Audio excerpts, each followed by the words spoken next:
right, so let's go to the next one. Do all shapewear roll off your stomach?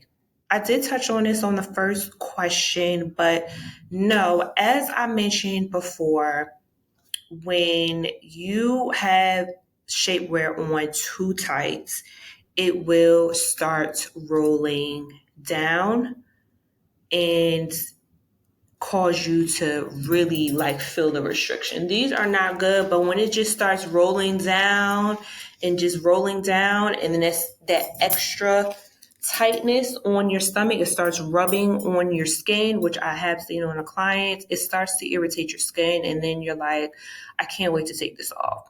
And then also when you are going to the bathroom, that's also another troublesome. And also another thing, if you are the one of the girlies that have long nails, because my nails are pretty average, but the girls who have really, really long nails and you're putting on extra tight shapewear, that's also going to be kind of hard just fixing up yourself, because you're not going to have a stylist on you 24/7. Unless you got it like that, then hey, it is what it is. But no, it should not be rolling down on your stomach or up your leg. If it is, it's too tight. That is an indication it's too tight. Not just for shapewear, that is for any and everything. The skirts. When skirts are rising up, that means it is too tight. It's probably definitely too tight around your hips.